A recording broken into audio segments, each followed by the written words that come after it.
Hi. If you agree with the statement that the world could use a little more kindness, please clap heartily right now.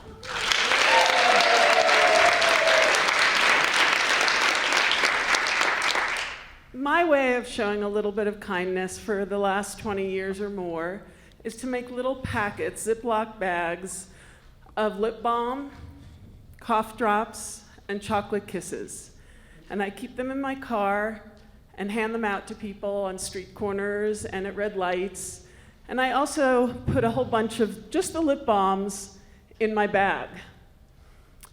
In 2007, the day after Thanksgiving, I flew into Newark Airport, got into a rental minivan that was supposed to be an economy car, and 20 minutes later was rear-ended by a semi-tractor trailer going 50 miles an hour on the New Jersey Turnpike. For the next 2 years, I was in 4 therapies a week. One of the outcomes of my near-fatal car accident was a pretty serious traumatic brain injury. Prior to that, I was someone who was always on time, almost like meticulously on time. I was never late, maybe 1 or 2 minutes early, but basically was always on time. After that car accident, I was perpetually late. It was very hard for me to kind of figure out time. It was a whole different dimension to me with this traumatic brain injury. When I was working with a cognitive rehab therapist and a neuropsychologist to try to deal with this brain injury, they both recommended that I get a dog that could be trained to be a cognitive rehab dog for me. I was blessed with a 4.5-year-old dog who was this wonderful dog named Maya, who really helped me when my brain, like an Apple computer with that spinning colorful wheel of death, and my brain would freeze. She would come over and either nuzzle me with her snout or she would paw at me and bring me back to alertness. As an academic advisor at CU for 27 years, I just retired last week, Maya came with me every day to work. She sat there with me, but what we did was we would actually park at the 29th Street Mall, and she would come on the bus with me on the hop, and we would get to work that way.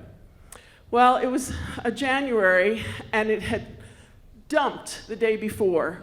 But as often is the case in Colorado, the next morning was crystal clear, beautiful blue skies, very crisp cold, but the sun was shining. And we pulled up into the mall parking lot, and I could see the hop was just pulling away.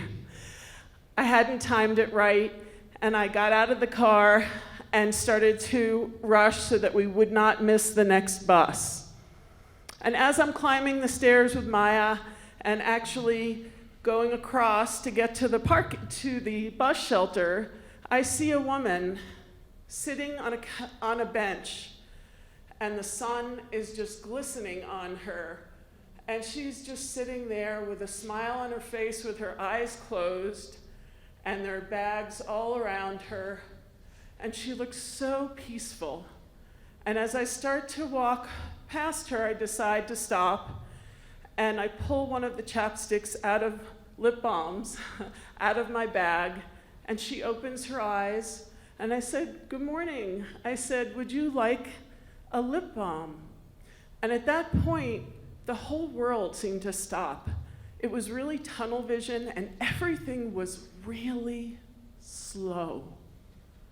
She got up from the bench, and she slipped her hand into her pocket, and she pulled out a lip balm. She then slowly took her other hand, pulled the cap off of the lip balm, and pointed the other part of the lip balm at me.